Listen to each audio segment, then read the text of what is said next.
Big Podcast. It's Build a Big Podcast, the marketing podcast for podcasters. I'm David Hooper, and this is the podcast to help you build an audience, make a podcast that people care about, attract people to that podcast, get them interested in your message, get them spreading your message, and let you make money with that message. That's not a bad thing. You can't take care of yourself if you can't take care of other people. You got to pay your electricity bill first before you can pay theirs. That is what I'm going to help you do. If you want to really jump in, go to bigpodcast.com. I've got not only this podcast that you can subscribe to, I've got episode templates. I've got a lot of other material that will help you to build a big podcast. So go to bigpodcast.com for all of that. On this episode, I'm talking about lessons from 18 months of remote interviews. Not that I wasn't doing remote interviews before 18 months ago, because I was.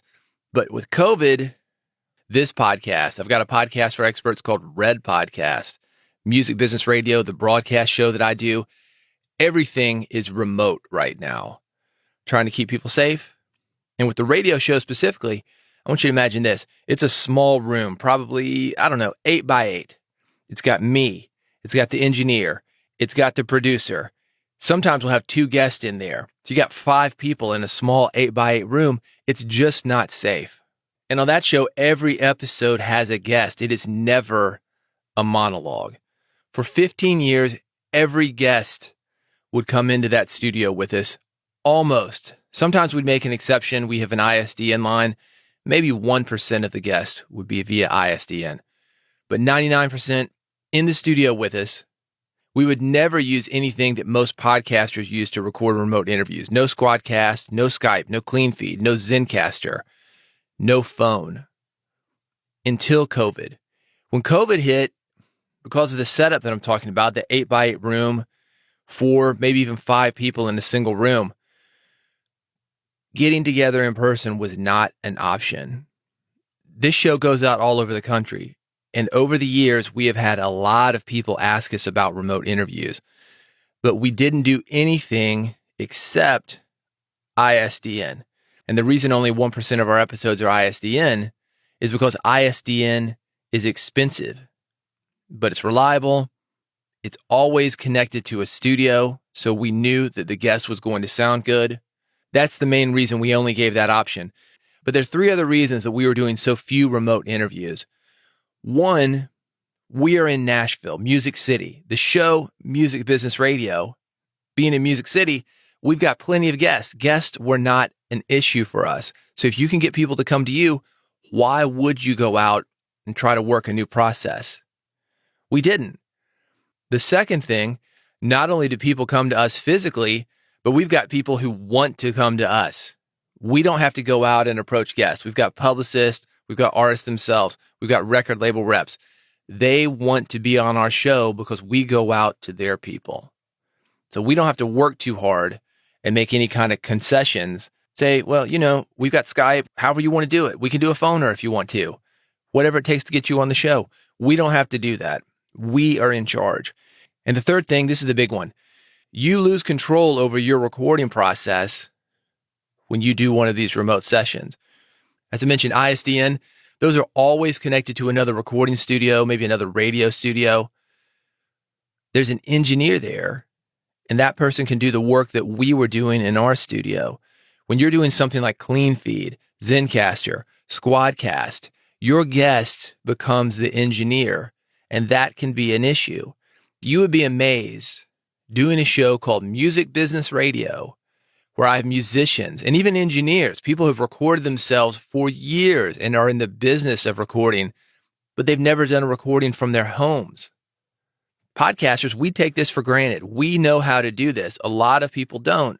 And because of that, you'll have people, well, I don't need to use a microphone. The computer's got a built-in microphone, or I'll just use my AirPods. Just got these new AirPods. They sound great.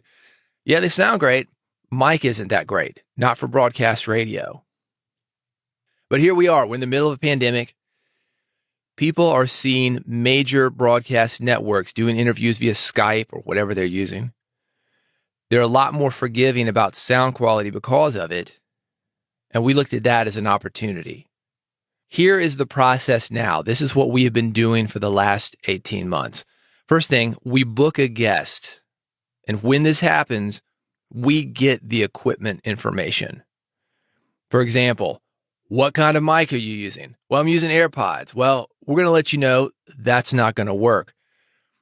We can give you some options, though, that will work. And a lot of people do have microphones because a lot of people, they're doing remote meetings via Zoom, via Skype.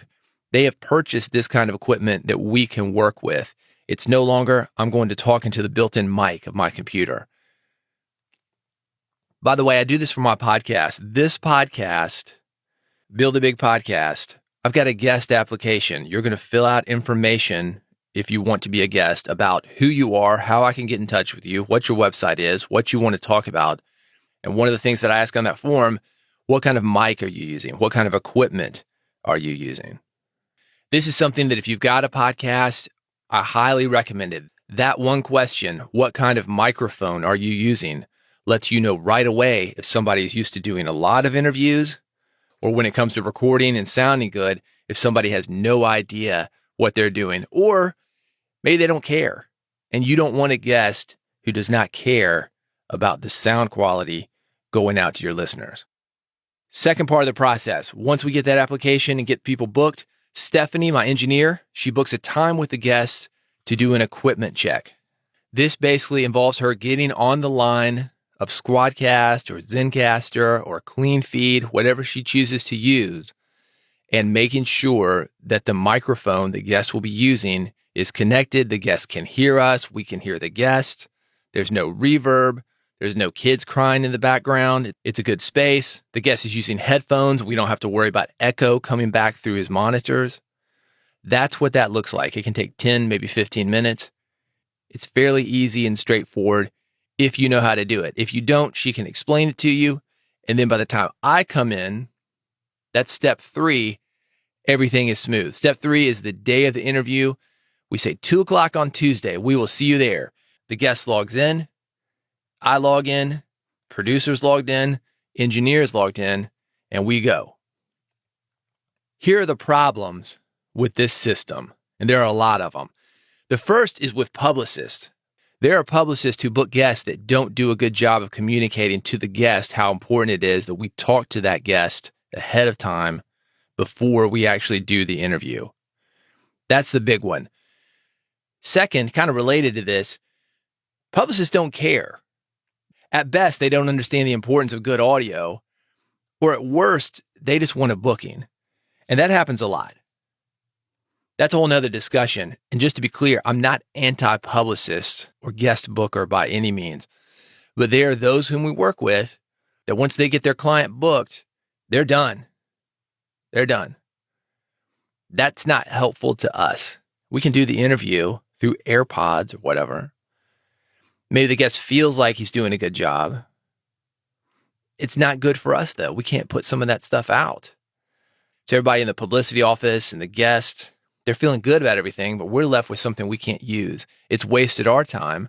And by our time, I'm saying me, Stephanie, the engineer, Gary, the producer.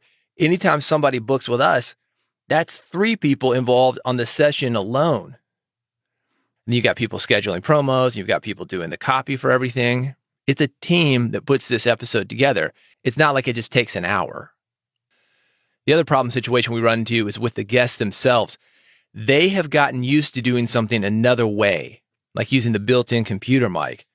As I mentioned, a lot of these big name media outlets right now, because of COVID, they're letting things fly. They're letting stuff slide. Computer mic, okay, great. They're going to use it. 2 tin cans and a string, okay, they're going to use it. We do not do that. And that's the issue. Somebody else has let them do something that we don't want, but because somebody else let them do it, they think it's okay. I'll have somebody say, well, can't Stephanie fix that? Isn't that her job? The answer is yes or no. My wife is a photographer, so I'm going to use this as an example. Say she hires a model for a job. Would a model show up for a photo shoot with some kind of skin rash or acne, tattoos, and expect a makeup artist or photographer to work around that? No. When you hire somebody for that job, you expect them to show up in a correct manner. That means showing up with clear skin. That means being well rested so they can get through the shoot in a productive way.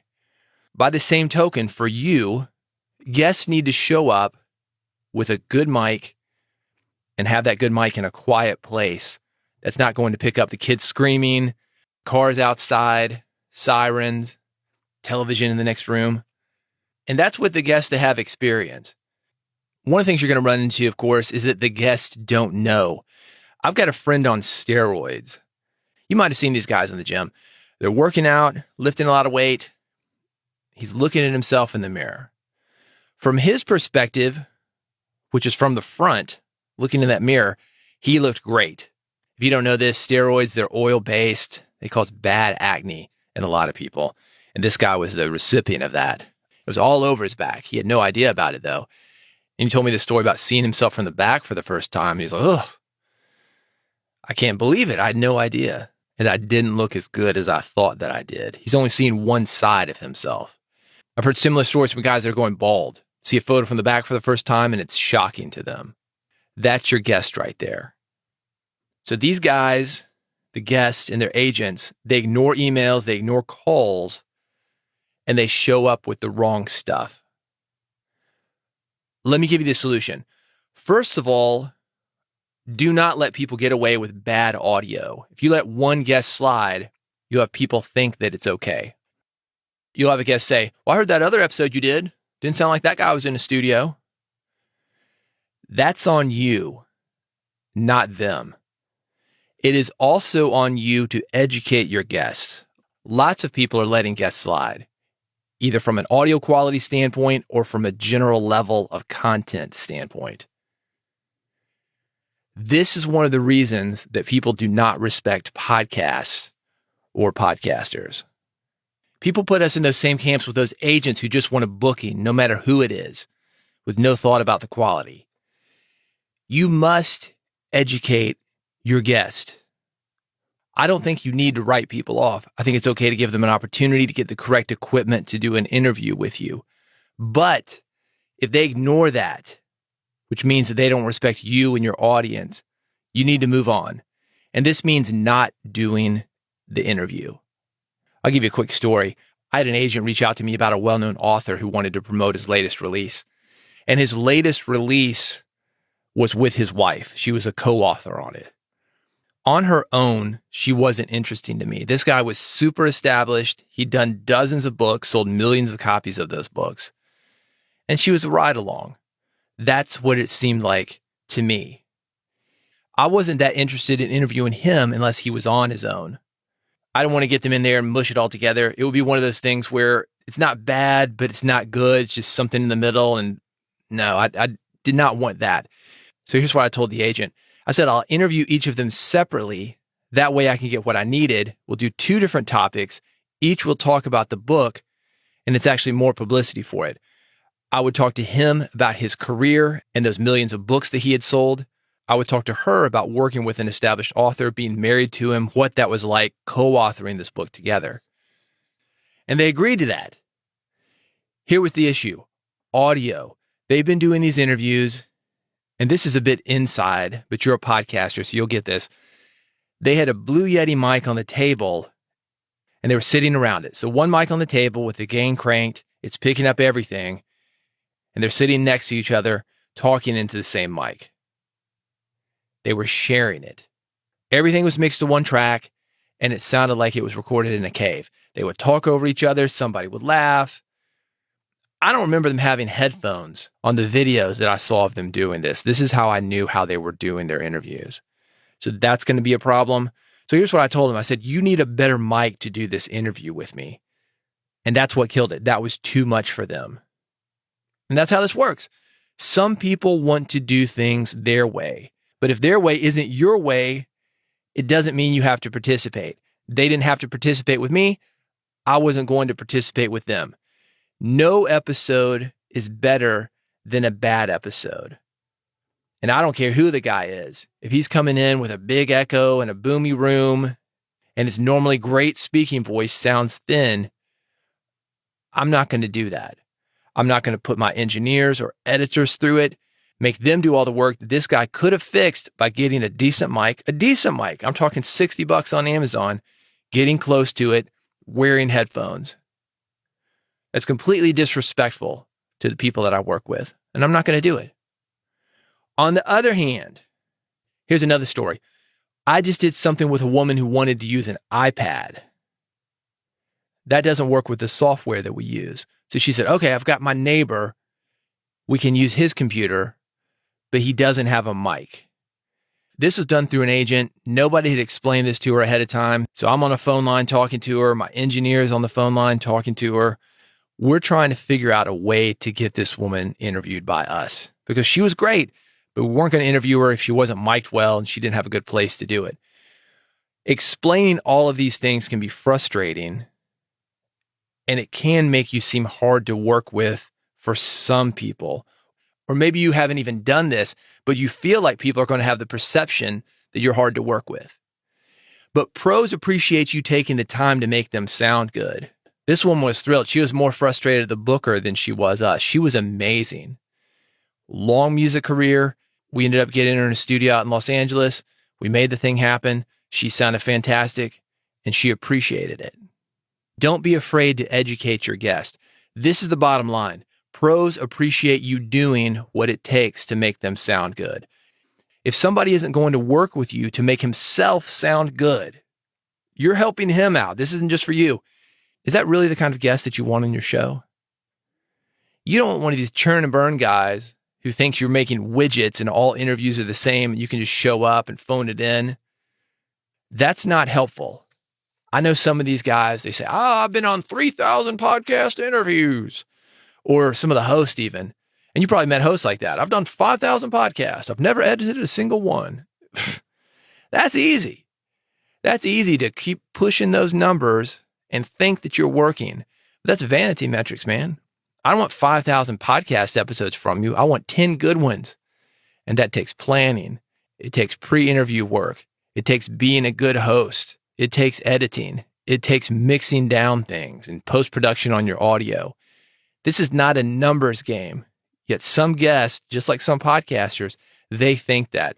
That is another one of the big lessons that we've learned over the last 18 months with remote interviewing. I'm going to leave you with this one. This is one of the things that we've learned in the last 18 months of doing remote interviews. When we had people in our studio, they had skin in the game. We were attracting a better quality of guest. It is pretty easy for somebody to jump on a remote session, maybe too easy. And many people won't respect doing that like they would if they had to hop in a car, fight traffic, and drive to you. Actually go to a studio. Those are the type of people who are committed. I told this story of Dave Jackson. You know him from School of Podcasting. Coming down from Akron, Ohio to Nashville. He drove about 8 hours, comes down, does the show with me. We went to dinner at Baja Fresh afterwards. I remember this. Dave hops in a car, drives right back to Akron. That is dedication to a great interview. And was he prepared? Hell yeah, he was prepared. And I also showed up differently. That forced me to prepare because I didn't want to waste his time. So sometimes making people jump through these hoops, it's going to make them work a little harder. It's going to make you work a little harder. And everybody has a better experience because of it. The issue that we face with remote interviews is we don't have that built-in filter that filters out all those people who aren't serious. So you can get dragged down to their standards. But don't do that. Do not lower your standards. That's a big one. Remote recording, a huge opportunity. You can access more people than you would have been able to previously when you were doing something in the studio. But you're going to have to go through a lot more noise and arguably a lot more work. My engineer, Stephanie, instead of people who come in the studio and she puts a mic in front of them and does a mic check, she's got to get with them ahead of time. She's got to help them learn how to plug in a mic or talk into a mic or do something on their own that she would have normally been doing for them. That is work. Arguably, a lot more work than somebody coming to you. But keep your standards up. Most people are not doing that right now. Most people aren't doing the work. This is the opportunity for you. You're getting better guests. And if they show up correctly and you're doing your work, you're going to have a podcast that stands out. If you found this helpful, you want more of it, subscribe to this podcast. I have made it easy for you. bigpodcast.com/subscribe. You will see 3 buttons there. 1 if you're on an Android phone, 1 if you're on an iPhone, 1 if you want the RSS feed. It's really easy. 1 click is all it takes. You will subscribe. You will never miss an episode. And I do these a lot. Also, while you are there, bigpodcast.com, I've got some great resources for you. 25 episode templates. These are going to make it easy for you to put together a great podcast episode. I've talked on this one about how much work that it takes to do that. This is going to simplify your process. You're going to have something that people want to hear, something that people spread, and something that actually helps people and makes impact. All of this is at bigpodcast.com. So go there right now before you forget, bigpodcast.com. Subscribe to this podcast. Never miss an episode. And while you are there, get the episode templates. Get my Big Podcast Toolkit to help you grow your podcast, make more money with your podcast, spread your message, and make people care about what you do. Thank you for listening. I will see you on the next episode of Build a Big Podcast.